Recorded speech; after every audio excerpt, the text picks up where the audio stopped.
Okay, so I'd like to welcome you all because today is our first class in the subject matter of educational psychology, and today we're going to be talking about motivation in education, insights from educational psychology. Okay, so before doing that, or before jumping to the conclusion, or before jumping to the subject matter, I'd like to ask you something. What do you know about motivation? What do you think about motivation? What comes into your mind whenever the word motivation hits your earbuds? Can anyone tell me that? What is motivation, or what do you know about motivation? Anyone? One or two? Inspiration, kind of. A kind of inspiration. That's right. A kind of inspiration. Maybe right. Maybe wrong. I do not know. Yes, sir. Motivation is the push to do something. A push, a slight push, a remembering thing, an explicit force which pushes us to do something, which drives us towards something or to some work, maybe. Okay, maybe you guys are right, maybe you guys are not that much right. Let's find that out. Okay, so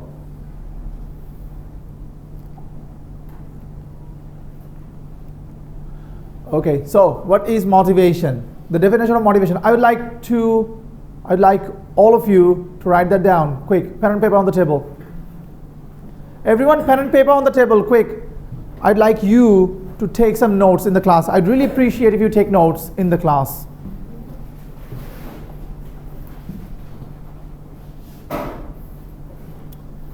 Okay, write the definition of motivation.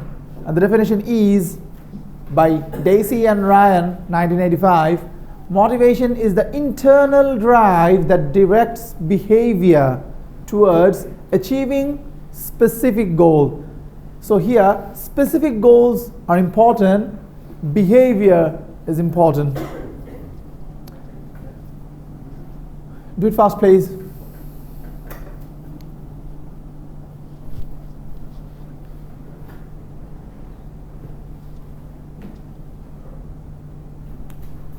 So, by definition, we could know motivation is the internal drive. That means a drive which comes from our internal selves, okay? And that directs behavior, that directs our behavior, that specific person's behavior towards achieving. Well, achievement is the key, maybe here. So, maybe motivation and achievement linked up directly. Maybe those two things are friends. Maybe those two things are interconnected, interjoined. Motivation and achievement.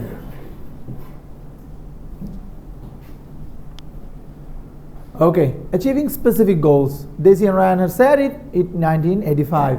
Okay, why it matters in education? Why it is important? Why motivation is important in education? Engages students actively in learning. Well, you know, if you do not motivated, if you do not get yourself motivation, or if you do not get yourself very much motivated, so you will lack of motivation. That means you will suffer from lack of motivation, which will drive you towards achieve less, maybe. So motivation is important in the educational periphery, because motivation basically fuels us. Motivation basically gives us the elements which actually makes us work hard, to achieve specific goal or many goals. So engage students actively in learning, as we could know, helps in skill mastery and long-term academic achievement. Well, motivation is important for long-term achievements also, because if we are not motivated enough, in long term we could get derived from the track. We could lose our track. We could driven ourselves out from the track. So in long term, motivations are the most important tools, maybe. Okay. And number 3, enhances persistent in challenging tasks. Well, persistency means Come on, anyone say, what does that mean, persistency? Continuity. Exactly, persistency means continuity. So motivation basically helps us to maintain the continuity, the persistency in our work. If we are not motivated enough, that we could not be able to persistent. We could not be able to persistency, we could not be able to maintain the persistency so that the work could not be done by us within the time frame maybe. Okay, key question. Here's a question I would like to ask. How can educators harness? Okay, what does that mean, harness? Gain. Well, not gain, maybe cultivate. Hey, no phones are allowed. Well, we are doing that. And that's why I'd like you to write those down, take some notes, and this slide will be uploaded to your portal as soon as I'm out of this classroom.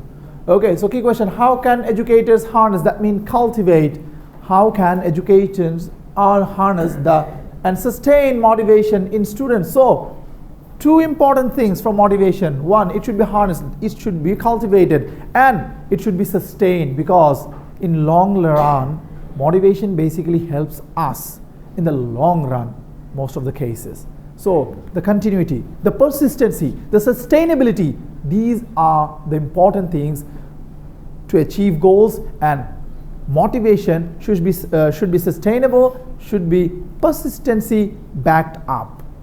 If we can do that, then we could achieve anything and everything in the long run of our life.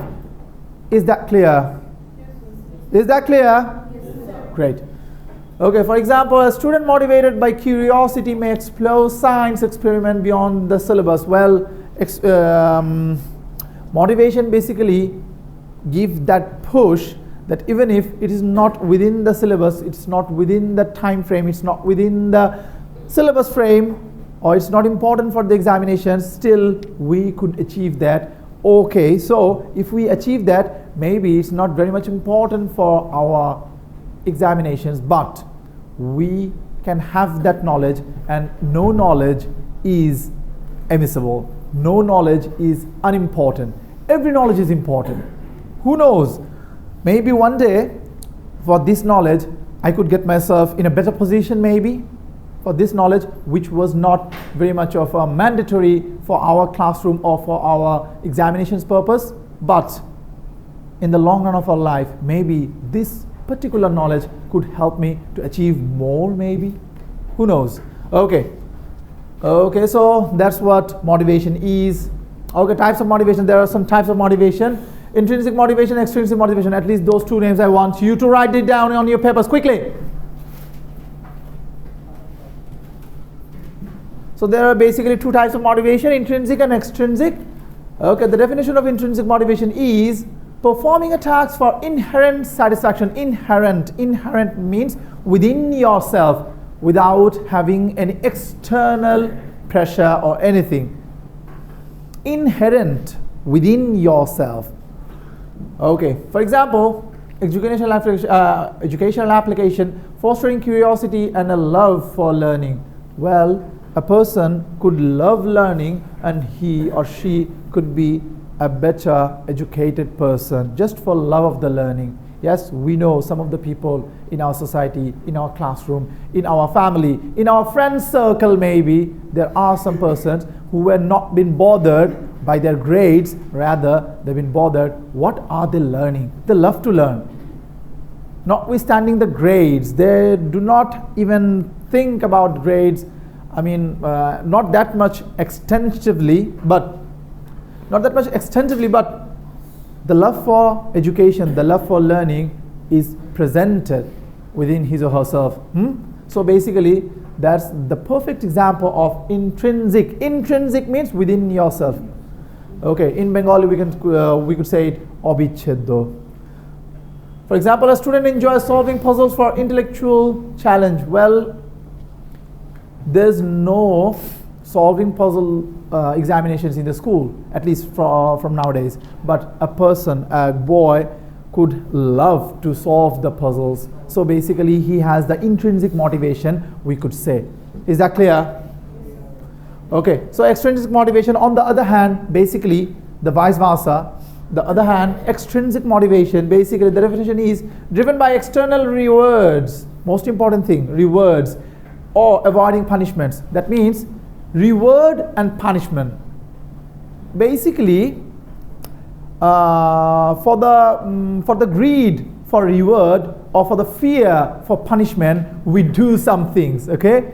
For the greed of rewards or for the fear of punishment, we do some things. Basically, those are extrinsic motivation. Okay, just like that, using grades, prizes, or social recognition, well, we all fear if we could not be able to pass our midterm or final examination, what could be in my fate? So basically, in order to pass the examination, I have to learn, I have to attend the class, I have to present a presentation online. So it's an extrinsic motivation basically, because a fear of losing marks and a greed for achieving more marks is basically playing the key role to that place. Am I right? Yes. Great. So, for example, studying to earn top grades or praise from the parents, well, we already have talked about that. So, it's a diagram basically. We could easily see how intrinsic versus extrinsic motivation works, okay? So basically, both of the motivation has something common. Well, what? These are academic success, relationship success also, and career success, okay? So the success, main thing is achieving. Well, motivation basically helps us to achieve, but in the long run, not in the short run. Motivation really helps us, but in the long run. Because if we are overly motivated for a shorter period of time, then that could not help us to anywhere. Well, because there's a saying by maybe Confucius, I do not address it, but maybe a great person once said, great things take time. That's why if you are motivated for a very long time, then you could achieve a great thing, because great things take time. Okay, so intrinsic versus extrinsic motivation, basically all of these are success. Both of the diagram, it has the common place. Okay, intrinsic motivation could be driven by passion, interest, curiosity. It could be driven by enjoyment, purpose, or purpose and fun, or fun purpose. But the extrinsic motivation basically driven by the greed for money, praise, awards, punishment, and rewards. Rewards, basically recognition. There's no, well, one word should be added here, recognition. Well, recognition is one of the most important extrinsic motivation that a person could ever have. Recognition is one of the most important extrinsic motivation. Well, for the final examination, this diagram is important. But yes, for the final examination, but I would like you to see this diagram. This is important for our midterm examination. Everyone, you have to, if you are asked, you have to draw this diagram. Okay? Now I'll be talking about that just now. No problem of it. I'll be explaining this. I'll be talking about that how you could write or how you could draw. Draw means not coloring, just without color drawing. No problem. You. Okay. So you do not have to color. Just diagram. Okay. So this diagram is important for final examination. So, but we already know what is this intrinsic motivation versus extrinsic motivation, how all these things work. Am I clear? Yes, sir.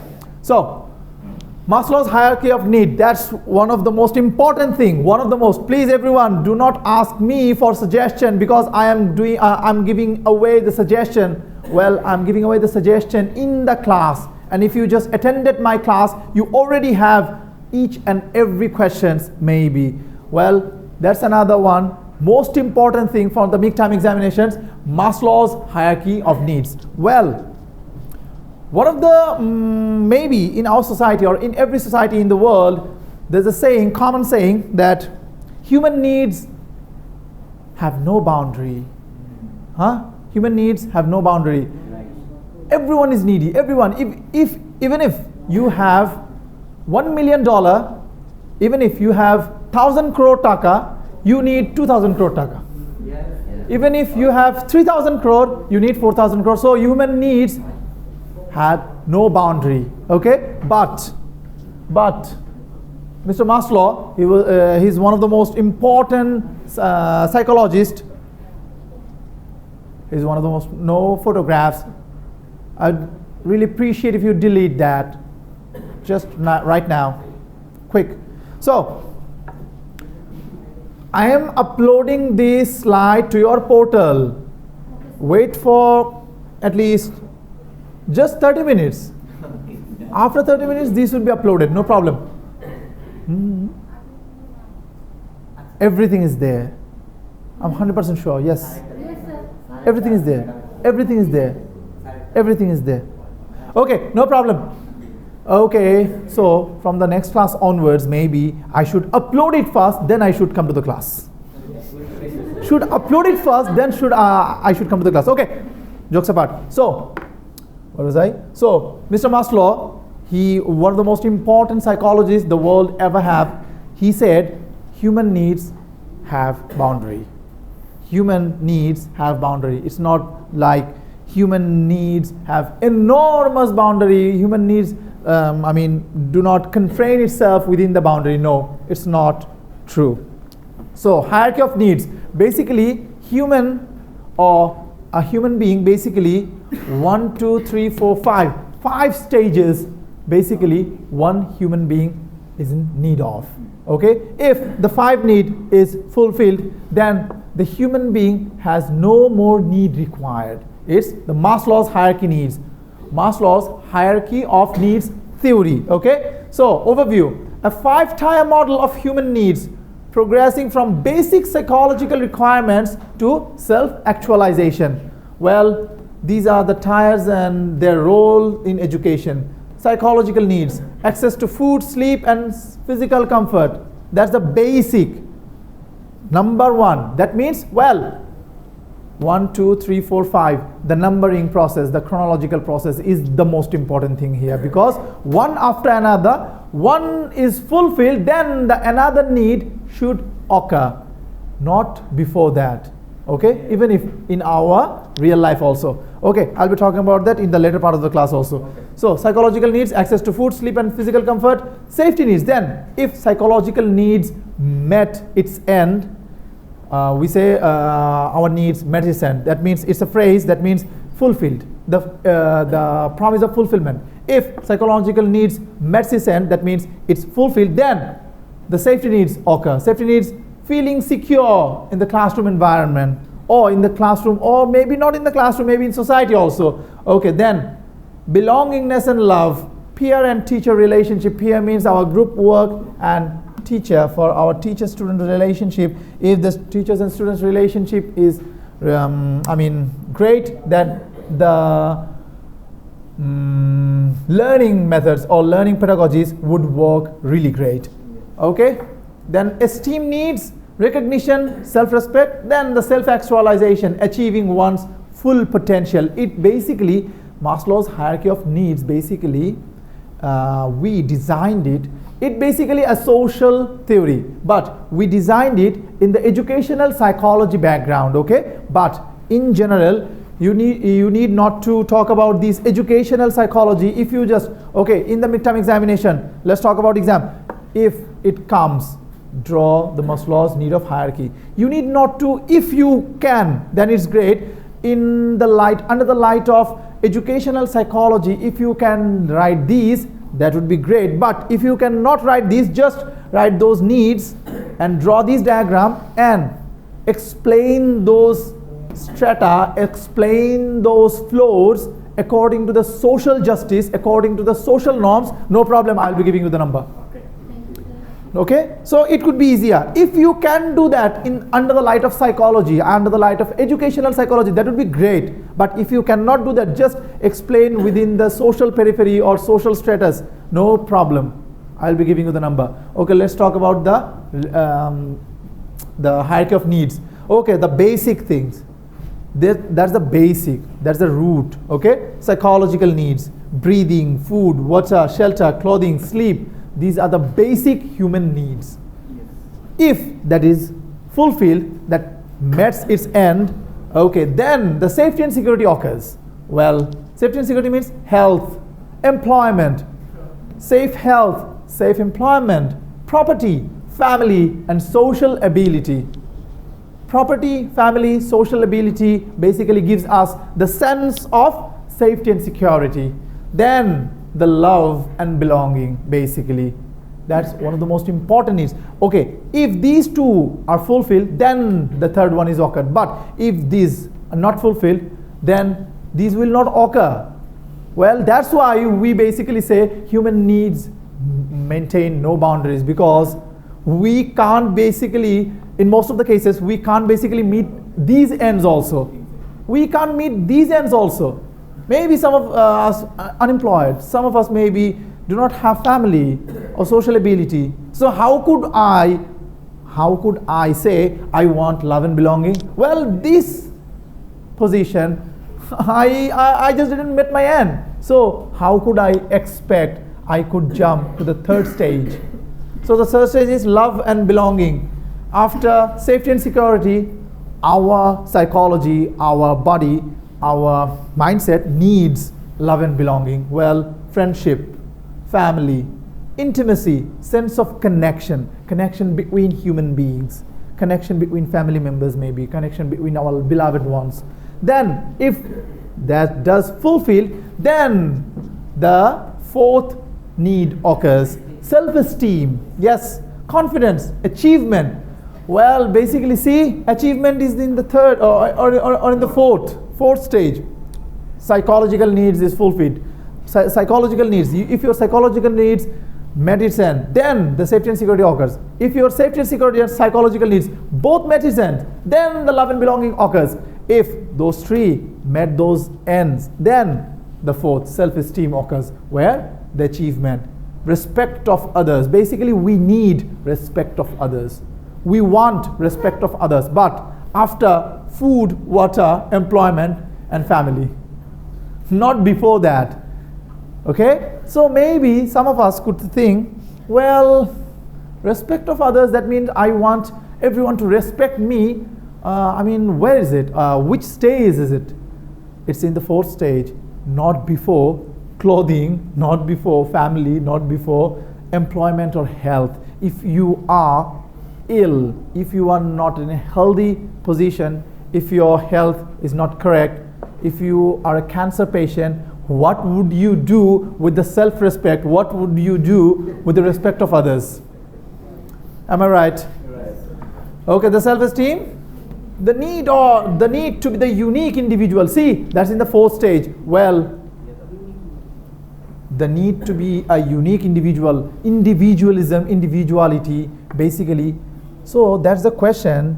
In our side of the country, we think that, hey, in our country or in the third world country, why do people quarrel so much? Why do people do anarchy? Or why do people do those things which an European guy or an American guy could not do? Because we basically do not have that opportunity, the need to be a unique individual, because we are not individually connected ourselves to the others, because we could hardly, well, I'm talking about the 17 crore people in this Bangladesh, we could hardly been able to meet those ends: food, employment, love and belonging. Well, many people in this country are unemployed. See, we stuck there. At least not, even if we do not stuck at the first stage, second stage and third stage, we stuck there. How could we expect ourselves to be self-esteemed, self-respected, give respect and take respect, and think ourselves as individual, things ourselves as individuals. That means do our individual duties properly. Do our individual duties towards the society, towards the country, towards the state properly. How could we do that? We could not be able to do that because of no, not the system. It's in the fourth stage. We could hardly meet the ends of the prior three stages. We do not have food, maybe we are unemployed, we do not have a healthy relationship or friendship. How could we think that we could directly jump to the fourth stage? No, that does not occur, that does not happen. Okay, the fourth stage, then the final stage of human need. That means after that, human needs came to an end. See, after that, no human need anything. So self-actualization, that's the most important and that's the highest need that a man could ever have, man and women obviously, that a man or women, that a human being could ever have. Self-actualization, morality, creativity, spontaneity, acceptance. See, we lack of acceptance in our country. Yes, we do lack of acceptance. We do not accept a person who's not like us. We do not accept that. If I wear shirt and a person wears Punjabi or maybe a religious attire, maybe to some extent we could not accept that. If I wear sari and my friend could wear hijab, well, maybe a tension between us always happening. We could not accept the person, the culture is not familiar to us. Well, that's not a very good deal. We should accept really in order to create an inclusive society, in order to create a great society which could include everyone and anyone, we need to develop our acceptance. But why do not we could get accepted? Because it's in the fifth position, self-actualization. Before that, we need food, we need employment, we need family, we need confidence. We lack from that side. Okay, that's why basically we could not do that. That's why in our country all of the problems are happening. That's why we could say it's not our fault basically. Maybe it's the system, I mean not the state system. I'm not casting the government. It's not government system.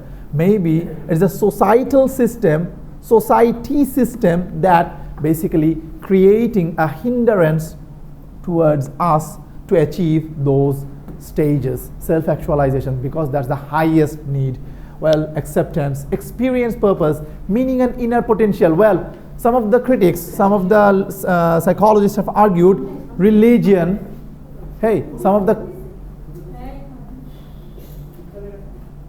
critics, some of the psychologists have argued religion basically comes to that place. Self-actualization. Religion basically comes to that place. Well, then a contrary thing basically could happen, that you can say, sir, if the religion basically comes from the fifth stage, then how could our country be so religious? Well, let me talk about that. We are religious, but there are some problems. Our religion basically doesn't come from self-actualization, it comes from another thing. Well, I won't talk about it on camera. Maybe I could talk about it off camera. Okay. No problem. So, hey, the most important thing for your exam, if the question occurs, then this pyramid should be drawn. This pyramid should be drawn, and 1, 2, 3, 4, 5. Everything should be drawn. And in the answer, if it is a 10-mark answer, then you have to explain. In the midterm, yes, it's important for the midterm. Everyone, yes sir. Sorry? Elaborately, I mean, for example, just example, you give the examples. It basically quite self-explanatory. It's basically elaborated itself, but you could give some examples. Okay? For a 10-mark question, if a 5-mark question occurs, then just draw this. No explanation needed. But if a 10 marks question, everyone, if a 10-mark question occurs, then you need to explain those stages. one after another. For I mean, by giving examples, by giving some anecdotes, everything. Okay, so self-determination theory. We will be talking about some theories. That's the first theory. I would like you to take that note. Self-determination theory. Okay. What is self-determination theory? Motivation is enhanced when three psychological needs are met. Three psychological needs met those, and then the motivation is enhanced. Enhanced means launched. Yes. No. Broad. To broad. Enhance. To broaden up. Okay. Number one, autonomy. Number two, competence. Number three, relatedness. Okay. Autonomy. Sense of control over one's learning. So basically these are the theories of learning process. Okay. I mean, motivation in educational psychology. Okay, autonomy, the learner's autonomy basically. Autonomy means the learner's autonomy, sense of control over one's learning. For example, allowing students to choose project topics. If I give you the project topics chosen by yourself, then you could feel motivation because you will be choosing that particular topic which you love most or which you want to perform. See, that's how motivation works. Okay, competence. Feeling capable of mastering task. Competence means feeling capable of mastering tasks. For example, breaking complex lesson into manageable steps. Well, if I give you the Oxford English Dictionary, then say it, you have to memorize all of those words. Well, that's not going to be worked out. Okay? That's not going to be worked out. So, then what should we do? We should break 10 words each, 10 words each day, or 10 words each week. So 3 or 4 words each day or each class. So that could enhance your competence. You could feel better. You could feel competent that, well, I can do that. I cannot memorize 1,000 words at a time, but I can surely memorize 3 or 4 words at a time. Am I right? Yes, sir. See, that's how competence works. And then relatedness, connecting with others. For example, group work to build peer relationships. If I just make some groups here, maybe 5 groups, 5 person each. So you will feel the relatedness within the subject matter and you, because within this group, maybe 1 or 2 person knows that subject very well. So he or she could make others learn, and those who do not know the subject matter, now they also know that. Okay, that's why peer work, group work is important. Okay, intrinsic and extrinsic motivation, we already have talked about that. Intrinsic motivation, extrinsic motivation. Everyone, that's theory. Expectancy value theory. These theories are important for your finals. Please, everyone. Expectancy value theory. Another theory this is. Okay, the key concept. Expectancy value theory. There are 2 things in this theory. Number 1 is expectancy, number 2 is value. Okay, what does that mean? Expectancy, belief. What does that mean? Expectancy, belief in the ability to succeed in a task. So expectancy means I expect I will succeed in this task. Okay, for example, a math teacher providing step-by-step guidance to boost confidence. Well, a step-by-step, see, do that, then do that, then do that. So after doing that, you will expect from yourself also, well, I can do that because it's easy. Step by step, break those down, break those steps down, then it could get easier. That's expectancy theory's main subject matter. Then value theory, perception of task relevance or importance. Well, highlighting how learning algebra applies to real life budgeting. Perception of task relevance or importance. That means if I want to teach you economics, then I could make one thing very clear. Economics is the most important thing that a human being could ever learn, because economics are everywhere. Economics is everywhere. Well, in the life, after the life also, the counting will begin. So economics and the numbers and the counting is important. So see, that's how I'm adding the value. Well, I'm not talking about something which will not work for me for the entire life. No, even if educational psychology, why should we learn these theories? Why should we learn this course? Because it basically enhance our vocabulary, it enhance our learning process, it enhance our cognition, it enhance our thinking. We can now think in a certain way that we could not be able to think before taking that course. We know some new things about psychology, we know some new things about the world which will surely help us to sustain in this life, to sustain in this world. See, basically that's the value. I'm adding the value. That's the example. Okay, so classroom application, how we apply these in the classroom. Build student confidence through scaffolded instruction. Scaffolding means, we all know that scaffolding means. I talked about that.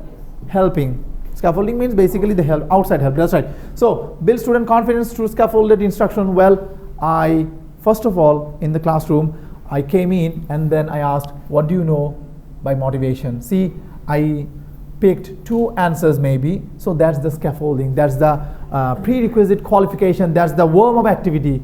That's the scaffolding also. Create meaningful learning experience linked to students' interest. Well, I have to create your interest. I have to maintain your interest. I have to make sure you all are interested. That's why I am giving you the examples from the real life situation. From the very real life situation, that we are not talking about some alienated thing. We are not talking about some abstract thing. We are talking about some real life thing that would surely help us to sustain in this world, to sustain in our career. Okay, so that's basically the expectancy value theory, those 3 things. Okay, goal orientation theory, basically types of goals. Goal orientation theory, very easy. It's very easy. That means we will focus on goals.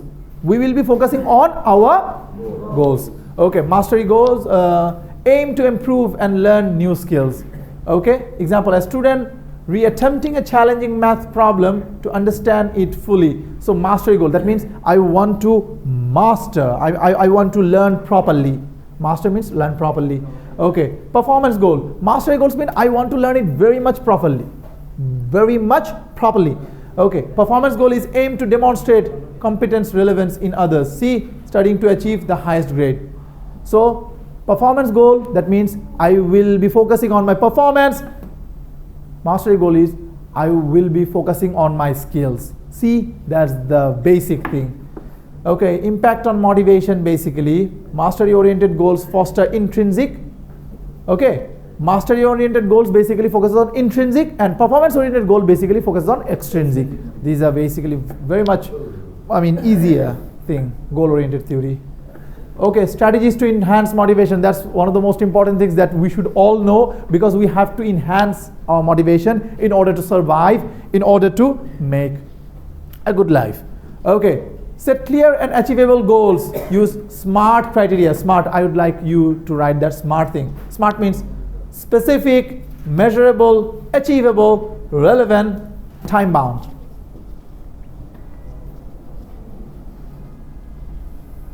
SMART, SMART. Maybe some of my friends could call it SMART. Well, it's not smart, SMART. Okay, so we have to enhance our motivation. So strategies to enhance motivation. SMART criteria. Okay, provide immediate and constructive feedback. Well, feedback is also important to maintain the motivation. Okay, highlighting both strengths area of improvement after a test. So after a test, if I give you feedback, you'll feel motivated. Well, you could know then, okay, I have done these, but these are the important things. These are the things that I have done good. These are the things that I have done not so good. Am I clear? Yes. So, encourage collaboration and peer learning. So, encourage collaboration and peer learning. That means a peer, a partner within a group work, one could be very motivated and one could not that much very motivated. So our peer basically help us to get motivation. Come on, pal, you can do it. Come on, buddy, shabash, you can do it. See, This is encourage collaboration and peer learning. Group discussions where students share diverse viewpoint. Maybe a person who is not who does not seem very much likely to have a great viewpoint or POV, point of view, but surely he or she could be able to deliver a great viewpoint. So always keep your mind and eyes, ears open. Keep an open mind, keep an open eyes, keep an open ears, but the mouth shut. Okay, so incorporate technology and gamification, interactive apps like Kahoot to make quizzes fun and engaging. Well, there are some other technology apps that we'll be talking about the next slide. But technology basically sometimes motivates us very much. Okay, the role of teachers. Basically, what is the role of teachers? Building relationship, establish trust, and show empathy. Well, you could not done a good grade. You could not achieve a good grade in the examination. So a teacher should sympathize. Yes, that basically enhance students' motivation. If I tell you, well, you are a dull person, you could not do anything, then it loosen the students' motivation. But if I say, well, you have done good, but you have to do great, then the students see the same thing, but in the different words. That one could kill the motivation and one could enhance the motivation. So creating a positive learning environment, just like that. Role modeling enthusiasm, passionate teaching inspires students' interest. Role model. So, for example, just giving the examples from the real life, giving the examples of the role models that the students could connect those to their lives also. Well, if the person can do that, he's a person, I'm a person. If he could do that, a person from America, a person from India, if he could do that, I could do that also. Maybe at least let's have a try, because all we can do is to try, and everything is in the hand of God. We can never achieve anything. We can only try. That's the main thing we can do. That's the only thing we can do. That's not the main thing. That's the only thing we can do. Okay, a teacher sharing personal stories about the subject area to connect theory with real life. Well, that's what basically I am doing in this class. Okay, challenges in motivation students. Oh, there are some challenges also to in motivating students. External challenges, some external challenges, some internal challenges. External challenges are lack of parental support, maybe. Well, that's for the early students. That means not in the tertiary education, but maybe in the mid school, class 7, class 8, or class 3, 4, 5. Lack of parental support, socioeconomic barriers. See, if I want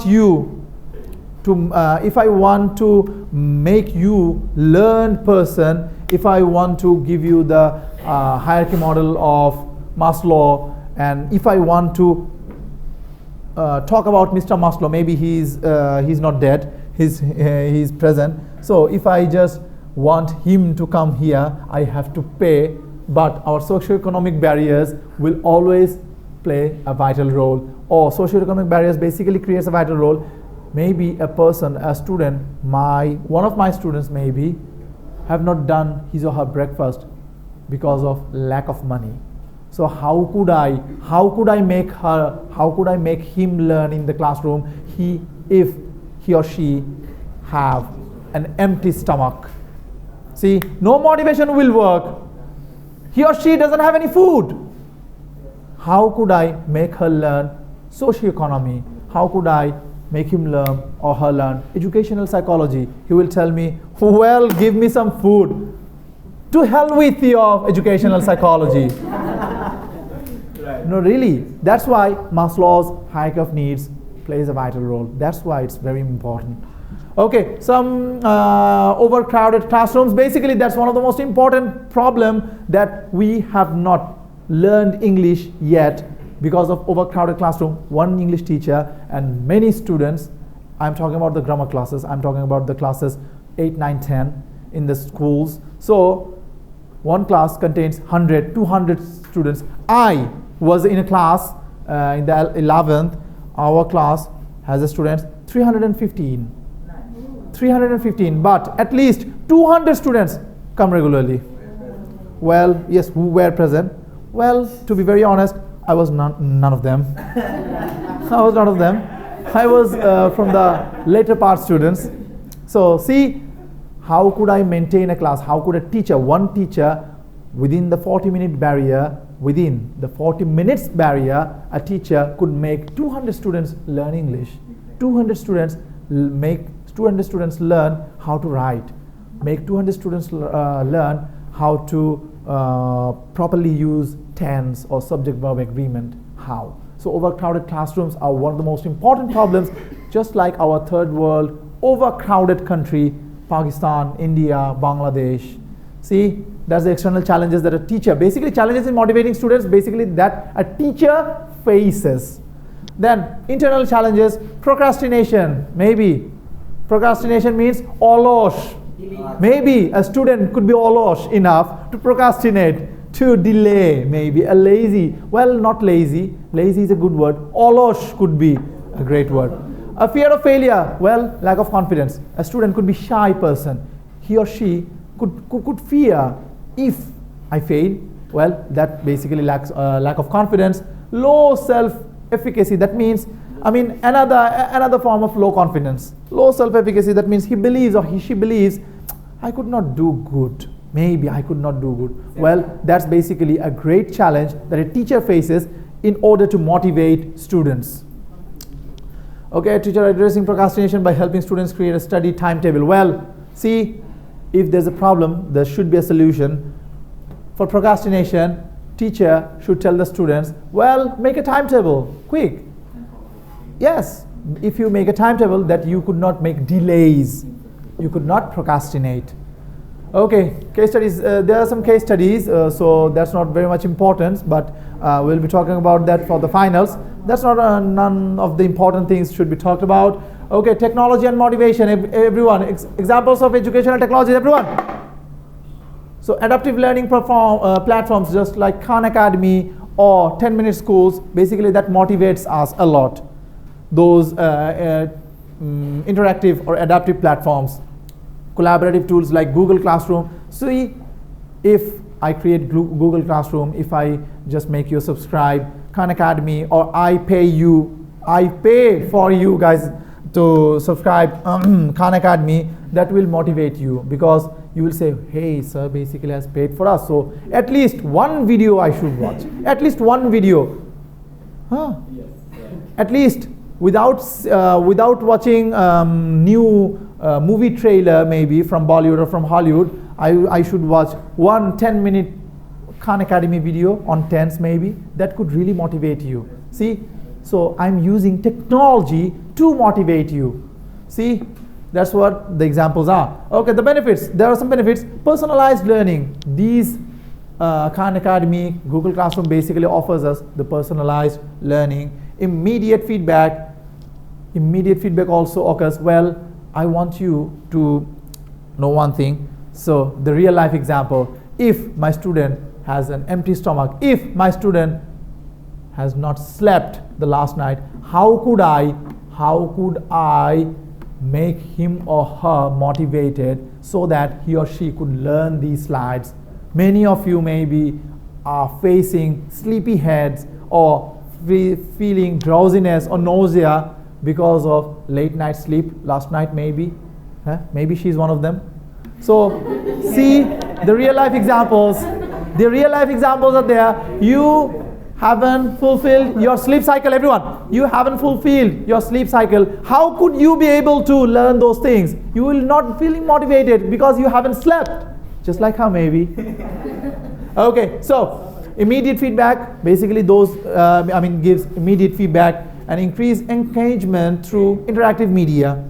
Okay, for example, Duolingo. Duolingo is one of the most important and motivating thing that basically gives us like, yay, shabash, chaliye jao. These things they really do to us. Am I right? Yes, these things they really do to us. So motivate students to maintain streaks in language learning. Yes, I would really suggest you to use Duolingo. That's really good and that's really motivating. Okay, so there are two methods of measuring motivation. Quantitative methods means quantitative has something with numbers, qualitative has something with quality, just like that. Surveys, analysis are quantitative, that means it deals with number. Qualitative deals with the quality, the observing classroom behaviors, interviews with students and teachers, basically observing. Okay, quantitative numbers, qualitative deals with quality. Okay, so conclusion, key takeaways. What will you take away from this class? Motivation is multifaceted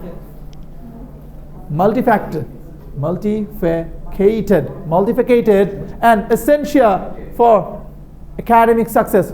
Well, important for academic success. Motivation is important for academic success. Is that clear? Yes, sir. Education must use evidence-based strategies to foster both intrinsic and extrinsic motivation. Educators, that means teachers, that means lecturers, just like us.